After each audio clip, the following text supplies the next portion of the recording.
Brand new polling data suggests that Donald Trump's on pace for victory in the key swing state of Pennsylvania.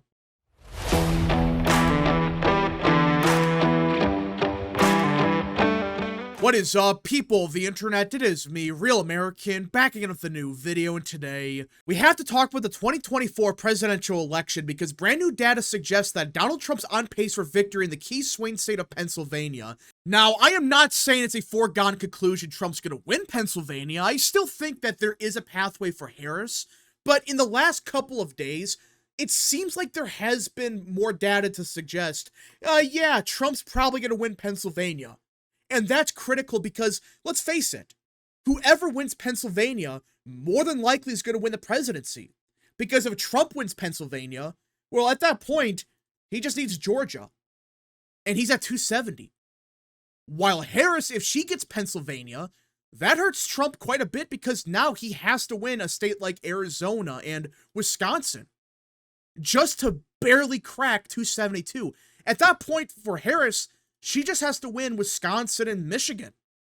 Which, if she is in fact winning Pennsylvania, there's a good chance of that happening because the three states of Wisconsin, Michigan, and Pennsylvania, they vote together. It happens once in a while where, like, Wisconsin votes the other direction, but most of the time, if Pennsylvania goes Democrat or Republican, all three of them go the same way. So if Harris is winning Pennsylvania, there's a good chance, at the bare minimum, she's up in Michigan. Where at that point, yeah, she just needs one more state. That's all she needs at that point. That's why Pennsylvania, that's why everyone's spending so much money on the state. Because if you win it, you're probably going to win the presidency. If you lose it, well, you're probably done. Especially if you're Trump. Because at that point, you got to run the table. You cannot afford to lose any other state except Nevada. That is a very risky strategy because if you lose just one state, it's over. But with Pennsylvania and Georgia, you for sure get 270 if you're Trump. That's why Pennsylvania, everyone's throwing everything at the state. They are going to spend hundreds of millions of dollars on the Commonwealth of Pennsylvania just because of that one fact. If Trump wins it, how does he lose? Do you really think Georgia's going to vote Democrat if Harris is losing Pennsylvania? I doubt it. I know these are different states, but at that point, Trump's got it. And even if he loses Georgia somehow, well, he wins Wisconsin more than likely. And at that point, if he just wins even Nevada, he's got the presidency. And that's why the data suggesting Trump's going to probably win Pennsylvania is not good news for Harris. Now, I know everyone's going to say, but the RCP average is tied. Yes, right now it is in fact tied. But there's a big catch to that. For starters, you have the New York Times with their horrendous poll. I've done multiple streams going over that poll. Just look inside of it. They have the electorate like Biden +5, Biden +6, D +3. It's like, wait, what? You're going to claim that Biden won Pennsylvania by 5 points, yet you can only get Harris up by 4? If Harris is doing a point worse than Biden in Pennsylvania, Trump's got it. And of course, Quinnipiac is Quinnipiac. But the other pollsters like Emerson, which I know they released a national poll just a day ago where they had Trump down by a point. Well, now they've released a poll out of Pennsylvania that has Trump up by a point. And not just that, but with the leaners, he's at 51%. So he's up by 2 points according to Emerson. That's a big deal. Because do people just forget 2020? Look at this. Back in August of 2020, Biden was winning Pennsylvania by 6.5 points. Yeah, 6.5 points. He was up in Pennsylvania. You think that's a fluke? 2016, it was even worse. Clinton +9. And we all know Trump won Pennsylvania by under a point. 2020, he lost it, but the polling was still off by 6 points. The fact that Trump's tied according to RCP, and that's with two horrendous polls. I mean, Quinnipiac, we all know, they're garbage. But the New York Times, you scroll down here, and their last poll in Pennsylvania was Biden +6. And now they have it, Harris +4. If the same polling miss occurs that occurred back in 2020, Trump's got it. he is currently winning Pennsylvania by a couple points. And you can keep going. Quinnipiac, we all know they are a trash pollster. Their final poll was Biden +7. And this wasn't 3 months before the election. This was 2 weeks. And they were off by 6. Hell, they had Biden +13 just a month before the election. Off by 12. That is garbage. The fact that Quinnipiac now has Harris only up by 3, that's not good for her. Because if Quinnipiac has even half the error they had back in 2020, that means Trump's winning by a point. I really want to know how that's somehow good news for Harris, because if the polling error is the exact same, which there's a possibility it could be off even more right now because of the insane response bias, well, you're losing Pennsylvania, and therefore Trump's pathway to winning is all but secured. That's not good news for Harris. She should be up by 4 to 5 points. If I'm Kamala Harris, I want to be up in the polling average by 4 to 5 points. And not just because of one pollster having Harris +4. Because if you're up by only 1, hell, you're not even up by a point, you're still tied, well, there's a good chance that there, in fact, is a polling miss. And that doesn't even account for a response bias that we have been seeing in the polling. We know this for a fact. Even RMG Research, the same pollster, a bunch of people on Twitter ran around with 2 weeks ago saying, Kamala Harris has a surge. She's up by 5 points. Now they have Trump up by 2. So is it now a fake poll? Or maybe, just maybe, the theory that there's been response bias in polling is true. I'm not denying the idea that Kamala Harris is doing better than Biden. I'm not denying that. I think that's a legitimate argument. But right now, if the polling error is just a point in favor of Trump, he is winning Pennsylvania.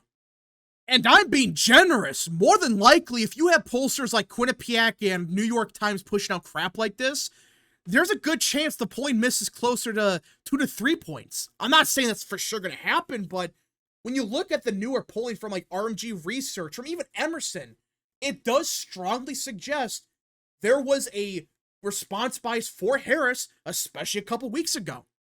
But now that response bias is starting to tamper down just a little bit. But it's enough for Emerson to find Trump up by a point in Pennsylvania. Does that mean he's for sure going to win? Of course not. Like I said, there's a pathway for Harris here. But if you're the Harris campaign, knowing that Biden was supposed to win Pennsylvania by 6 points at the same time back in 2020, you want to be up by 4 to 5 points at the bare minimum, not tied.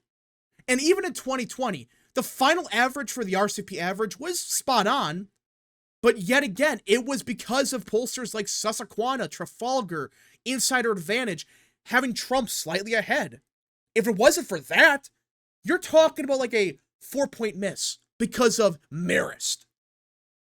That's why Trump being just even tied in the average is a big deal. And Emerson's not the only one in recent days to find Trump either tied or slightly ahead in Pennsylvania.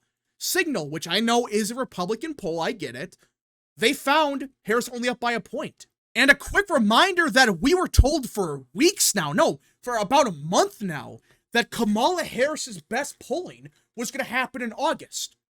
So if her best polls are Harris +1 from Signal, which I know is a Republican pollster, but they tend to be accurate more often than not. If it's Harris +1 right now, that's not good.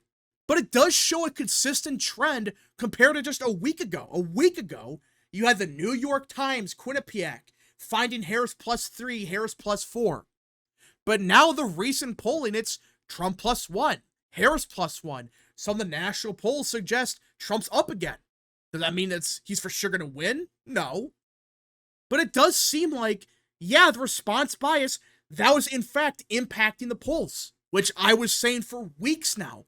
That was the case. That was going to happen. And right now, we still need more polling, but it really does look like the response bias is starting to fade, even if it's just a little bit. If there's still a response bias, even then, if Trump's winning in the RCP average come September, which is entirely possible, Harris is cooked. Because if she is not winning by 5 points come September 1st, let alone just not even losing, if she's down by a point, she's cooked.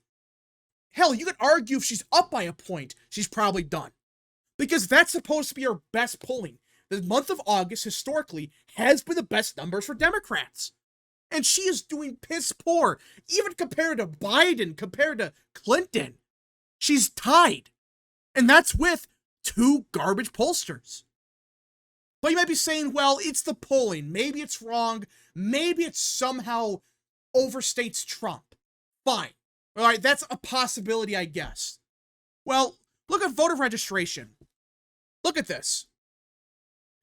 In November of 2020, Democrats had a 685,000 voter registration advantage in Pennsylvania. Right now, it is 357,000. And these aren't just ancestral Democrats from Western PA becoming Democrats or Republicans now. No, these are new voters. Look at the change from July. Republicans gained 21,000 new voters. Democrats gained only 5,000. A quick reminder, this was happening right when the Harris, quote-unquote, surge was happening. Yeah, what a surge for Democrats. Okay, yeah, the polling got closer, but the raw data from voter registration suggests, no, there was not a Democrat surge. Like, they gained 5,000 voters, but Republicans gained over 21,000 voters. 4 times the amount. Where's this mystical surge at? Because if Democrats were in fact gaining a real surge, I'm not talking about an artificial one being pushed by the media. I'm talking about, yeah, Democrats are really enthusiastic, there's momentum for Harris. Where's then the raw data? Voter registration isn't everything, I get it. Like, it can be misleading. And I'm not denying that part of this is because of former Democrats that have been voting Republican for 30 years. They finally switched party affiliation. I get that. That's part of it. But you look at the data, you realize these are not just Democrats. These are new voters. So you're telling me that the enthusiasm surge for Harris in Pennsylvania, not just some random state, this is Pennsylvania, netted them 5,000 new voters. That's it. While Republicans gained 21,000 voters. Where's the surge at? Again, I'm not denying that she is doing better than Biden because, well, Biden was just doing so bad that people were begging for something else. Like, please, God, give us something different, not Joe Biden. And they got Kamala Harris. Like, okay, it's better than Joe, but it seems like the enthusiasm surge, which now it looks like it was just an artificial surge by the media. That's not what Harris needed. They were banking on having a 3-month-long surge till the election. They were banking on that. But now, it's clear that there really isn't any surge for Harris. And any surge there might have been a week or 2 ago, it's gone. If this pace keeps up for Trump, he's going to win Pennsylvania quite easily. Like, I'm not saying by 10 points, but compared to, like, 2020 and 2016, he might win it by 2 to 3 points if this keeps up. I'm not saying that's for sure going to happen. But if the peak for Harris was being tied in the average, and Trump has a history of outperforming the polling by several points, and the raw data suggests that the Democrats' surge, it really didn't manifest. That's not a good combination whatsoever. Anyways, folks, thank you so much for watching. If you guys did enjoy this video, smash the like button down below, subscribe, share with your friends, hit that little bell, follow the social media accounts in the description down below, and of course, join the channel today. Godspeed to all of you.